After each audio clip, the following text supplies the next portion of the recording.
Демек, ақыл қанша қолынды? 4. Әдип, өте адепті. Ариф, зірек.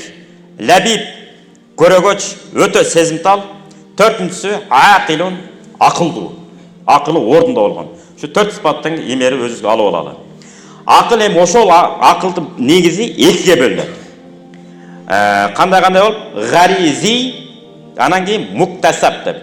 Ғаризи деген сөз табиғи деген сөз. Жаралғанда эле ошо ақылды болып төрөлөт экен.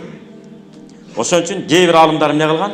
Айды күндү санап, такыбалыгын карап, иреттеп, жеген ичкендерин көзөмөлдөп, анан кейін бала күткөн экен. Канчалык чындыгы бар билбейбиз, бирок жөөттөрдө ушундай эреже бар дейт. 3 жыл даярданат дейт. 3 жыл даярданат экен. Сөгүнбөйт экен, нерв иштетпейт экен, кылчылдап бизде титиреп кетип атпайбыз, мына калчылдап. Нерв иштетмей жок экен. Ачуулама жок, чылым чекмей жок, тамеки чекмей жок, баласы үчүн, келечекте баласы үчүн. Бирок биздин энелерге рахмат.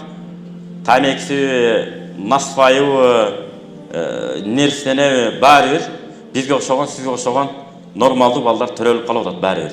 Эгерде арақ тамеки насфай чекпесе, мындан да акылдуу болуп төрөлмөкпүз балким.